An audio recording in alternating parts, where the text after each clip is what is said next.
بسم الله الرحمن الرحيم. الحمد لله رب العالمين، والصلاة والسلام على أشرف المرسلين سيدنا ونبينا وحبيبنا محمد صلى الله عليه وعلى آله وصحبه وسلم تسليما كثيرا.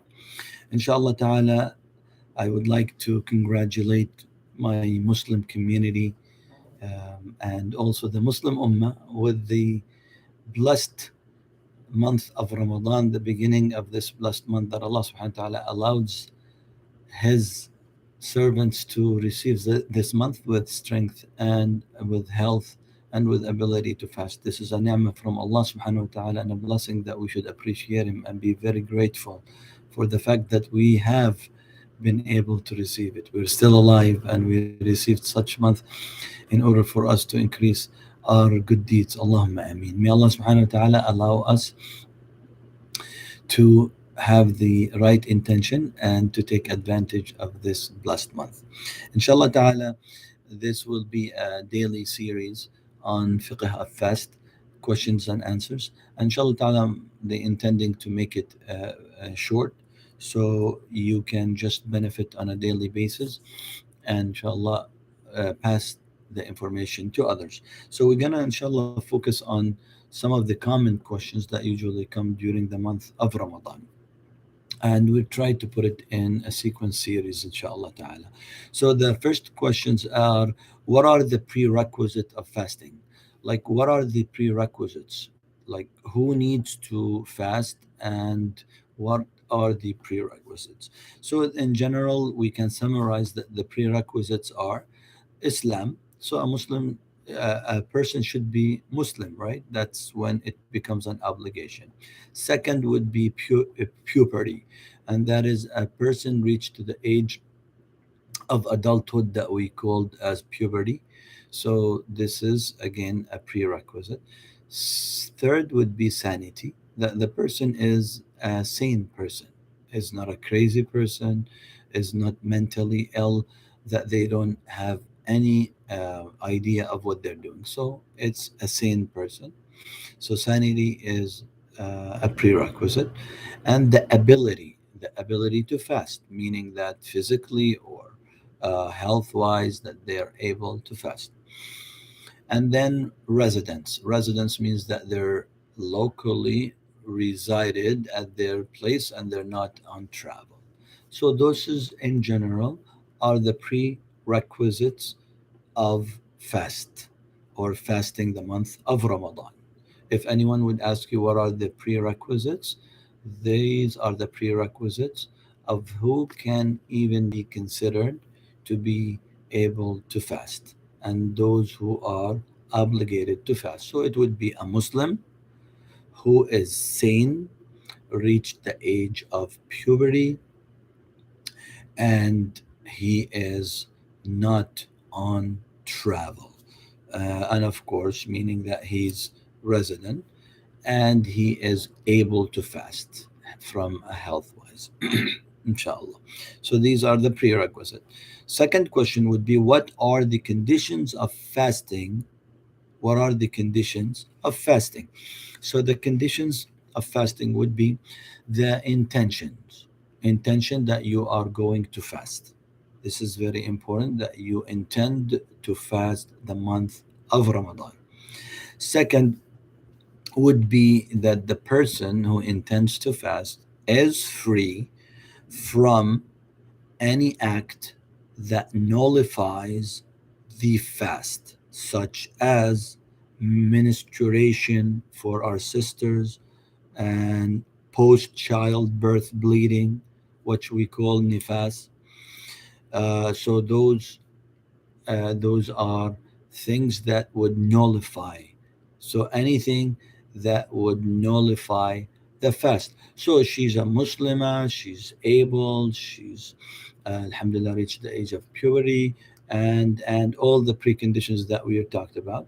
But there is something that nullifies, does not allow her, which is her monthly cycle and being on period, or the post childbirth bleeding, which we call the nifas, does not allow her to fast because she's missing one of the conditions, that she needs to be pure. So that's why she cannot. Then we're talking about a person being free from that which invalidates the fast. So a person should also be free from things that would invalidate. What are things that would invalidate the fast? It would be uh, eating, drinking, having sexual intercourse among spouses. All these would nullify the fast. All these would nullify the fast. Of course, I'm talking about major agreed upon things. There are certain branches where some scholars have added more, but we don't, for the sake of clarity, we don't want to get into those because those are like very rare cases that would happen. Someone that really sleeps the whole day and never wakes up any second. Someone ends up in intentionally bleeding or vomiting. So let's not get into this. I don't want you to get confused. Let's just talk about the basics now for clarity, inshallah ta'ala. So again, the conditions would be intentions. A person should intend to fast. It should be free from which nullifies the fast, such as the monthly period for our sisters, and should be free from that which invalidates the fast, the acts that invalidates the fast. So that is, alhamdulillah Rabbil Alameen, the conditions. Now, a question is intention, since we talked about intention, is intention required for every day in the month or just once for the whole month? Now the answer would be is that majority of scholars see it a must to have the intention every night, every morning before at suhoor time you would have the intention. So you, by the fact that you woke up for suhoor, the fact that you're eating the early meal before you start fasting, that by itself is intention. So intention doesn't have to be verbally that you're loudly announcing that I am fasting tomorrow. You don't have to do that, but it's really the inner intent of you doing the act. So you do it on daily basis. The fact that you woke up in the morning and you are ready to eat something to be ready to fast, that by itself is sufficient. At night before you go to sleep, you intend to fast the next day. That's sufficient. Alhamdulillah Rabbil Alameen.